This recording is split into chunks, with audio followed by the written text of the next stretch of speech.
Hi friends, అందరికీ night కాకరకాయలు fry చేసి పెట్టిన కదా. ఇప్పుడైతే తాలింపు పెడుతున్నా. తాలింపు కోసం కరివేపాకు, కచ్చపచ్చ దంచిన వెల్లుల్లి, జీలకర్ర, ఆవాలు, పల్లీలు, నువ్వులు, శనగపప్పు, పసుపు. నైట్ కాకరకాయ వేంపిన ఆయిల్ అలాగే ఉంది. ఆయిల్ వేడైంది. ఇప్పుడు ఇందులో పోసు దినుసులు మాడకుండా సిమ్ములో పెట్టుకొని అయితే ఫ్రై చేసుకోవాలి.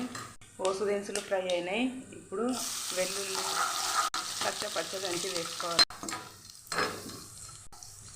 వెల్లుల్లి కూడా ఫ్రై అయింది. కరివేపాకు ఫ్రై అయిన తర్వాత పసుపు ఫ్రై చేసుకున్న తర్వాత స్టవ్ ఆఫ్ చేసుకొని కారం పొడి వేసుకోవాలి. ఒక 3 స్పూన్లు వేసిన కాకరకాయ ముక్కలకు 1½ స్పూను సాల్ట్ కలుపుకోవాలి. స్టవ్ ఆన్లో పెట్టి కారం పొడి వేస్తే కారం పొడి నల్లబడుతుంది, అందుకని ఆఫ్ చేసి వేసుకోవాలి. ఇప్పుడు ఇందులో ఫ్రై చేసిన కాకరకాయ ముక్కలు. అంతే ఫ్రెండ్స్, రెడీ అయిపోయింది. కాకరకాయ ఫ్రై అనొచ్చు, కాకరకాయ పచ్చడి కూడా అనొచ్చు. ఇందులో ఆనియన్ వేయలేదు కదా, కాకరకాయ పచ్చడి రూపంలో అయితే చేసిన. సింపుల్గా అప్పటికప్పుడు చేసుకోవాలనుకుంటే ఇలా కాకరకాయ పచ్చడి చేసుకోవచ్చు ఒక పూట మందం. చల్లారిన తర్వాత ఈ ఆయిల్ అనేది మొత్తం కాకరకాయ ముక్కలకు పట్టేస్తుంది. చల్లారిన తర్వాత ఒక డబ్బాలో పెట్టుకొని నువ్వు ఎప్పుడు కావాలంటే అప్పుడు వేసుకొని తినచ్చు వేడి అన్నంలో.